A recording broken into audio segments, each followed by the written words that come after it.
여러분 정말 한국 그 소리의 어떤 지역도를 바꾸고 있는 젊은 소리꾼이기도 하고요. 실제로 창극 태양별이에서 우민을 연기했던 정말 이제는 세계화, 창극의 세계화를 앞장서고 있는 명배우입니다. 여러분 뜨거운 박수로 맞이해주세요. 소리꾼 김준수님 무대로 모시겠습니다.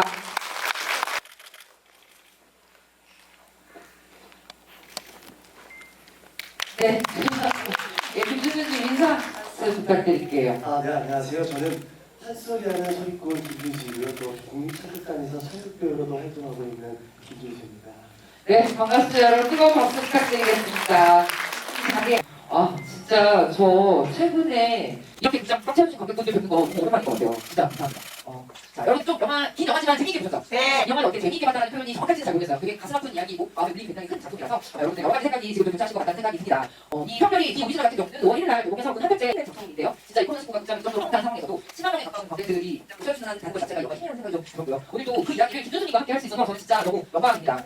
우선 김준수님께 먼저 간단한 질문 좀 드리고 영화 이야기 시작하도록 할게요. 이 영화 편별에서는 우리가 사랑하는 배우 정국영이 연기한 A라는 인물이 운명 같은 캐릭터 우민이라는 캐릭터를 만나면서 이제 자신과의 캐릭터의 역사가 함께 소용돌이치는 이야기라고 할 수 있는데 창극 편별에서 우민 캐릭터를 연기했었잖아요. 같은 캐릭터를 전혀 다른 배우가 연기하는 그것 자체가 굉장히 좀 큰 인연이고 그래서 편별이라는 영화에 대해서 조금 감상이 남다르실 것 같아요. 영화 편별을 처음 보셨을 때 우리 준수님은 어떤 생각하셨는지 궁금해서 여쭤보시 감사 간단하게 말씀 부탁드릴게요.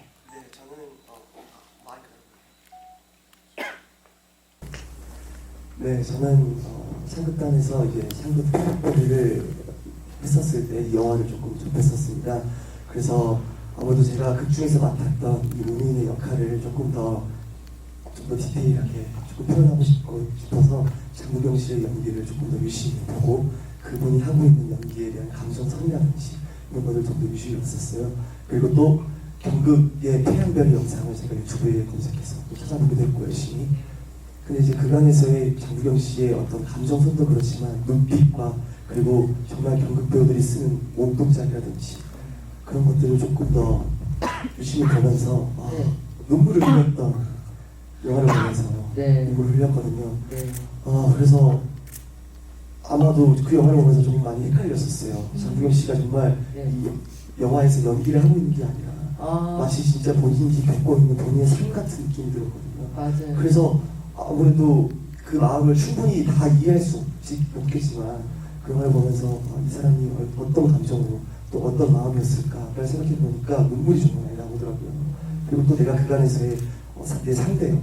그리고 내가 그간에서의 소화해야 되는 이 역할에 있어서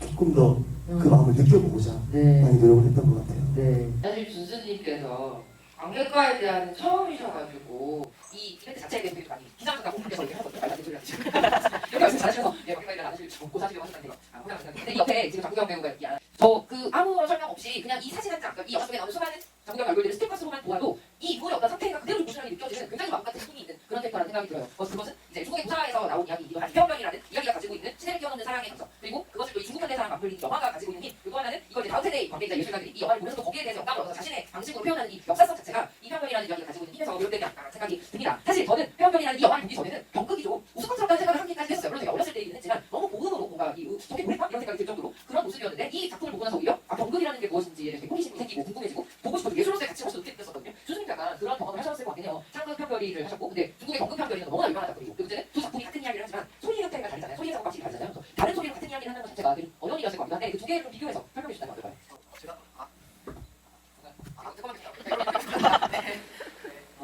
저희 팥소리하는 소리꾼들은 사실상 보시다시피 제 목소리는 정말 상남자잖아요. 근데 하지만 경극에서의 남자가 또 여성 역할을 하는 거에 있어서는 정말로 여성의 목소리와 가깝게 정말 가는 위선이거든요.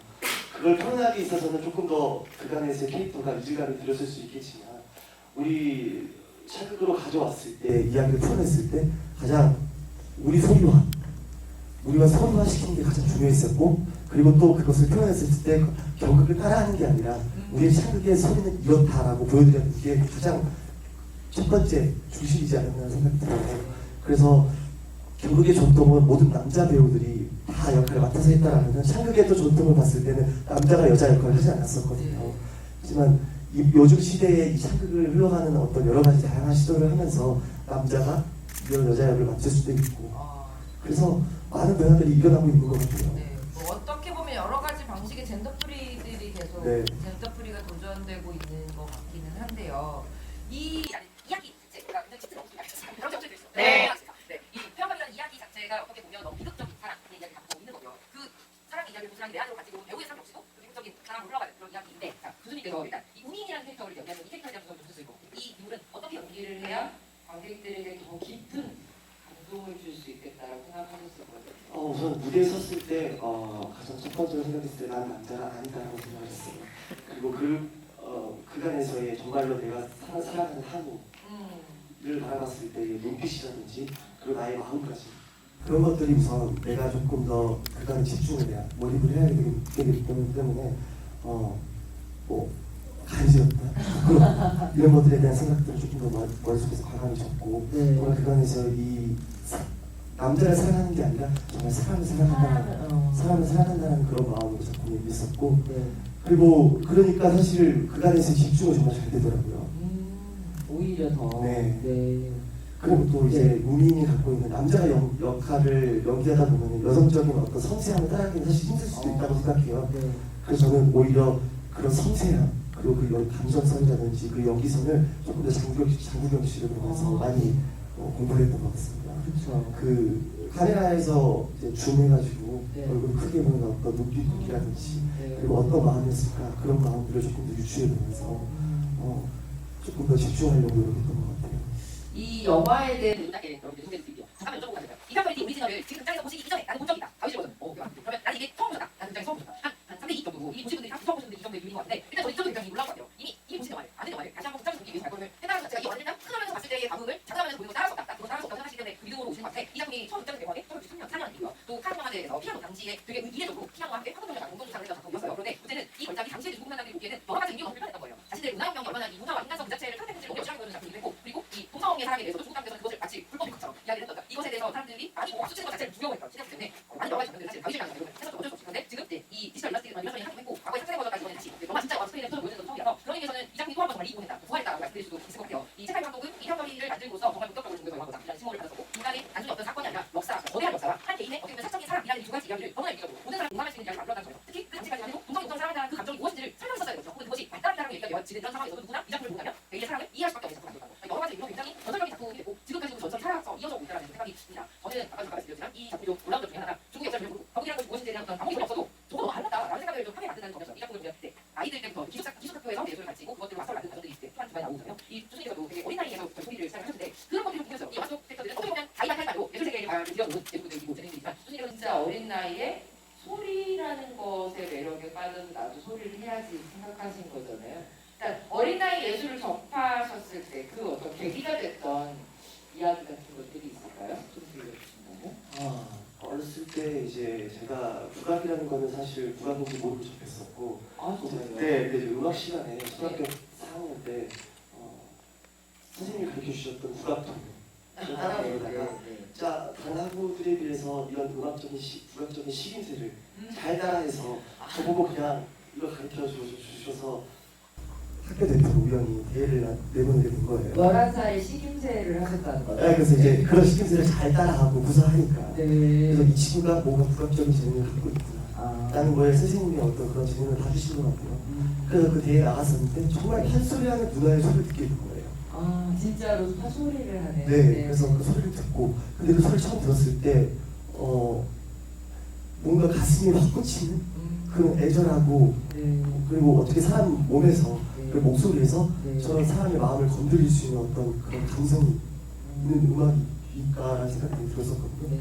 그래서 저도 사실 판소리를 운명적으로 들었고 운명적으로 만난 것 같아요.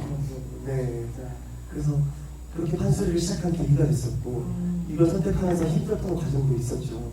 하지만 저희들은 어렸을 때부터 경극학교처럼 진짜 중국에는 경극학교가 있잖아요. 어렸을 때부터 경극을 전문적으로 수업을 받고 하지만 저희들은 그런 학교는 없었지만 판소리를 시작하면서 전문적으로 계속 쭉 전공을 선생님께서 사사를 받았었는데 그걸 해오는 과정에 있어서 어떻게 보면은 정말 많은 영화를 보면서도 이 친구들이 너무나 힘들었겠구나. 근데 너무 비슷하죠, 약간. 네. 어렸을 때 이 예술을 하는 과정 되게 비슷하게. 네, 그래서 어린 이제 아역들이 연기를 하면서 음악하고 막 못하면 맞고 혼나고. 네, 그런 모습들이 저희들도 정말로 레슨을 받거나 이랬을 때는 좀 호되게 혼나기도 하고 저희들도 여름 때 합숙을 가고 산으로 들어가서 20일 동안 핸드폰도 못 만지면서 도망 나가고 싶어. 네, 맞아요. 엄마도 보고 싶고 엄마.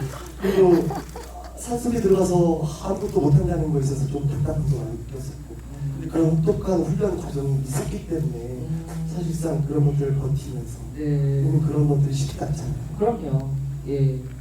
진짜 경극도 마찬가지고 창극도 마찬가지라는 생각이 드는 게 경극이나 창극이나 이 소리 소리하는 방식이나 이런 것이 일반적으로 쉽게 터득될 수 있는 소리들이 아니잖아요. 어찌 보면 예술의 완성도의 경지 자체가 좀 더 전문적인, 더 높은 예술이기 때문에 그것을 몸에 익히고 실제로 무대에 설 수 있을 만큼 신명이 쌓이기까지는 어쩔 수 없이 혹독한 시간들이 좀 필요한 예술이다 보니까 예. 그러다 보니까 더 많이 이 캐릭터들의 동질감을 좀 느끼면서 후반 장면을 보셨을 것 같아요. 그리고 또 이제 제가 직접 태양별이의 공연 연습을 하면서 정말 여러분 제가 그러는 건 아니에요. 네. 많이 흔하나요? 네, 차극 태양별이 이제 작품을 연습을 하는 과정에 있어서 정말 대만에 있는 경극 배우이자 또 영화 배우시기도 하고 네. 그 연출가 우신보 연출이 한국에 오셔서 지도를 해주셨어요. 그래서 같이 왔던 극단 배우들도 많았었고 직접 저희들한테 경극 몸짓부터 해서 여러 가지 동작들을 가르쳐주셨는데 제가 물어봤어요. 경극 학교가 있다고 들었는데 과연 그 학생들은 어떻게 훈련을 하고 어떻게 교육을 받냐라고 했더니 정말 전문적으로 받아요. 그리고 어렸을 때 시작하지 않으면 이 경극을 할 수 없다라고 하더라고요. 우선 기회 동작도 많고 몸이 유연성도 갖춰야 되고 그렇기 때문에 40명 정도가 학교에 1학년으로 많이 입학을 하게 되면은 중간에 학교를 다 마치지 못하고 반절 정도가 학교를 그만뒀대요. 그렇죠. 그 정도로 그 안에서의 교육받는 훈련 과정은 너무나 혹독하고 그걸 이기지 못하면 경극을 하지 못하는 거예요. 그래서 그걸 보면서 어쩌면 우리랑 또 비슷한 면이 있구나. 이 판소리라는 어려운 직업을 택하면서 그 훈련 과정이나 그걸 버티지 못하는 중간에 포기하는 사람도 많고 그리고 또 제가 대학 동기만 봐도 판소리 10명이 이제 같은 동기로 들어왔어요. 근데 지금은 현재 5명이 그만뒀어요. 정말 절반이 네, 그 정도로 판소리에 대한 어떤 어려움도 많지만 그 과정이 그 훈련하는 과정도 힘들고 그리고 이걸로 앞으로 내다봤을 때 그 미래에 대한 어떤 불균형도 있을 것이고 너무나 안타까운 일이기도 하죠. 하지만 그것을 익히고 지키면서 간다는 거는 정말 대단한 거라고 생각을 합니다. 이런 어떤 젊은 소리꾼들이 계속 그 어려움을 이겨내고 계속 소리를 하고 또 새로운 도전을 하기 때문에 우리도 우리의 문화를 지금까지 가지고 있을 수 있는 것 같아요. 감사한 일인 것 같다는 생각이 들고 이 영화 얘기로 조금 돌아가자면 이 영화 역시 이 중국에서 예술이라고 하는 것이 사회 상황 때문에 어떻게 취급받을 수 있는 것인지에 대한 것을 찰카이 감독이 굉장히 좀 명징하게 보여준다 명징하게 그 예술이 누군가에게는 그냥 생계고요. 그러니까 가난한 집 아이들을 예술을 시켜서 먹여 살릴 수 있게 그냥 그냥 버리고 가요. 누군가에게는 눈치랑 생계고요. 그리고 누군가에게는 이것이 자신의 명예이자 그 어떤 중국이라는 문화의 명예 최전방에 서는 아주 영예로운 일이고요. 또 어떤 사람에게는 도저히 빠져나올 수 없는 운명 같은 그냥 그 뼈리 같은 것이기도 하고요. 또 누군가에게는 되게 부자들의 사치스러운 장난처럼 느껴지기도 하겠죠. 예술이 가지고 있는 어떤 예술성이라는 것이 시대나 접하는 사람들에 의해서 어떻게 받아들여지는지에 대한 이야기를 굉장히 깊게 하고 있는 작품이라서 저는 예술가들이 이 작품을 인생 영화로 꼽는 걸 주저하지 않는 이유가 그 어떤 예술을 보는 굉장히 깊은 때문이라는 생각이 좀 들었어요. 배우들 역시 이 작품을 인생 작품으로 꼽는 경우도 많고 주준이 같은 경우도 이 평평이를 굉장히 인생 작품으로 꼽으신 거잖아요. 예술가고 이 작품을 봤을 때 감상은 또 일반 관객들이 보는 감상과 좀 다를 수 있을 것 같은데 이 작품의 가장 내가 이 작품을 보면서 정말 예술이란 이런 것이구나라고 생각했던 어떤 그런 좀 지점들이 있으신가요? 예술에 대한 정의가 있고 싶은데. 정의라고 얘기를 저도 너무나 어렵지만 더 살아봐야 할 것 같아요. 정말요? 네. 내가 선택한 이 직업도 그렇고 그리고 또 그간에서의 경극의 어떤 경극 배우로서의 커가는 과정도 그렇고 정말 어떻게 보면 다른 문화이기도 하지만 비슷한 부분이 많다고 생각했어요. 그리고 거기서 내가 느끼는 어떤 같은 동질감이라고 해야 될까요? 저는 이제 그간에서의 아역 배우가 어머니가 사실 버렸잖아요. 그렇죠. 육손이라는 크리로 배우인데 그 육손을 제거하고 그게 버려졌잖아요. 사실 저도 어렸을 때 육손이었어요. 정말요. 그러면서 그런 것들을 많이 정말 많이 숨겼거든요. 그렇구나. 근데 나는 영화를 보면서 나도 모르게 정말 감정이입이 됐던 것 중에 하나가 어렸을 때 그게 왜 나한테는 그죠. 막 숨겨야 되는 뭔가 결정 갖고 막 이렇게 느껴지는 장애라고 생각을 하지 않았어요. 나는 그냥 원래 이렇게 태어났었고 네. 그거에 대해서 크게 문제가 그리고 근데 이제 어쨌든 조금씩 커가는 과정에 있어서 이거는 원래 네. 사람의 손가락은 5개야 되는 게 맞는 거잖아요. 그래서 원래라는 건 저는 없는 것 같은데. 네. 어렸을 그럴 때는- 수 있죠. 어렸을 네. 때는 그랬던 것 같아요. 네. 그래서 저희 부모님도 이 아이가 앞으로 살아가는 데 있어서 음. 이거는 조금 거리도 될 수 네. 있겠다라는 생각에 네. 중학교 입학하기 전에 아, 수술을 했어요. 네. 그래서 한 2달간 정도 병원에 입원해 있어서 네. 저한테는 너무나 어렸었던 기억이기 때문에 그것이 아픔이라고 남아있는 것보다는 그냥 저한테 당연한 일이었었다고 여겼던 것 같아요. 근데 나중에 커서 이 작품을 만나면서 네. 그 영화 속의 그 인물이 너무나 이입이 확 되더라고요. 그리고 내가 이런 예술을 만난 거에 있어서 네. 전 옆에 있는데도 막 이 떨림이나 이 공감이 그리고 막 느껴져요. 저는 사실 살면서 네. 이런 말을 이 자리에서 처음 한 것 같아요. 그리고 저한테 항상 감춰왔던 네. 비밀 중에 하나였고 네. 굳이 말하지 않아도 될 일인데도 불구하고 네. 이 작품을 만나면서 사실 여러 가지 감정들이 저 안에서 막 휘어친 작품이거든요. 진짜 그리고 그러셨겠어요. 저도 이 작품을 내가 창조하면서 만날 거라고 생각도 못했고 어쩌면 나한테도 정말 운명적인 작품이구나라는 생각이 들었어요. 그래서 이 작품을 하면서도 한 번만 이 연기했던 이 극중에서 연기했던 장병 씨 만나고 싶었겠다는 폰이 있다라면은 내가 공연하는 이 도중에 나한테 한 번 와줬으면 좋겠다라는 그런 마음도 혹시 내심 마음에 있었거든요. 그 정도로 이 역할을 했었을 때 조금 더 충실하고 싶기도 했고 정말로 완벽하게 좀 연기를 하고 싶었고 워낙 사람들에게 유명한 작품이기도 했고 그리고 또 남자가 이 역할을 한다고 했었을 때 한국 관객이 또 얼마나 많은 기대들을 하고 있지 않았을까 하는 생각도 네. 보러 오신 관객 그렇죠. 그런 생각을 하지 않았을까 하는 생각도 들어서 맞아요. 조금 더 내 나름대로의 완벽함을 좀 무대에서 많이 보여주고 싶었던 것 같아요. 그래서 내가 경험해보지 못했던 나이가 몰랐던 어떤 그런 감정들을 여러 가지로 우리 안에서 많이 꺼내보면서 네. 내 스스로도 놀란 것도 많았고 또 좋은 경험이 됐지만 어떻게 보면 자꾸 머릿속에서 기억되고 네. 또 한 번씩 보고 싶은 마음이 들고 그리고 한 번 꼭 만나보고 싶은 배우 중에 사귀나 싶기도 하고 하지만 지금은 이제 만나거나 볼 수는 없겠지만 이렇게 영화로 보거나 또 그분의 어떤 살아왔던 환경이나 그 영화를 보면서 여러 가지 감정들이 진짜. 진짜 약간 휘몰아치는 감정 같은 게 지금 옆에서 막 네. 느껴졌는데 저도 지금 이 얘기를 사실 처음 듣는 이야기이기도 하고 그 영화 속에서 이 대이의 손이라는 그 설정 그리고 그것이 나중에 이 왜 그런 설정을 했을까에 대한 이야기를 조금 살펴보자면 어떻게 보면 지금 말씀하신 이 대화에 약간 힌트가 있었던 것 같아요. 그 무엇도 원래라거나 정상이라거나 그 범주에 넣을 필요가 없이 그냥 인간은 그 인간 그대로의 모습으로 존중하고 사랑받아야 하는데 어떠한 외부적으로 드러난 그 다름, 이 다름을 뭐랄까 받아들이지 않는 세상에서는 그것 자체가 너무 걸림돌이고 힘든 일이기 때문에 아이가 태어나자마자 어머니는 그 손을 제거하고 고등학교에 아이를 보내죠. 그런데 문제는 그 다름을 제거하고 보냈다고 하더라도 그 사람 자체의 정체성마저는 어떻게 바꿀 수가 없는 거라는 얘기예요. 그 사람의 특별함, 그 사람의 특수함, 그리고 남다름이 예술가로서의 그 어떤 아름다움으로 피어나는 또 과정, 그리고 그 아름다움이 지켜지지 못했을 때 어떻게 쓰러지는가에 대한 이야기, 이것들을 단순히 한 면만 보여주는 게 아니라 굉장히 다양한 면으로 보여주기 때문에 이 영화 자체의 의미는 크다는 생각이 들어요. 마찬가지로 주준이께서 진짜 한국 작품에서는 거의 최초의 도전이었잖아요. 그 제노 퓨리 캐릭터가. 근데 특별히 말고도 또 제너플 캐릭터 그 이전에 네, 위에 트로이, 트로이 예. 연들이라는 작품에서 네. 헬렌을 맡았었어요. 맡았었고 네, 그리고 또 태양별이에서 네, 예, 태양별에서 우리인을 우리인을 하셨었고 그리고 또 작품이 있었죠. 네, 이제 사방지라는 사반지라는 작품까지. 네. 근데 그만큼 김준수 배우의 이 어떤 연기 자체가 지금까지 일반적으로 상극 배우들이 해왔던 소화할 수 있었던 그 영역을 넘어서는 어떤 가능성들이 연출가들에게 계속 보이기 때문에 그렇게 새로운 도전을 계속 김준수 배우한테 시키시는 것 같아요. 그래서 그 연출이 이제 대만 연출가로 네.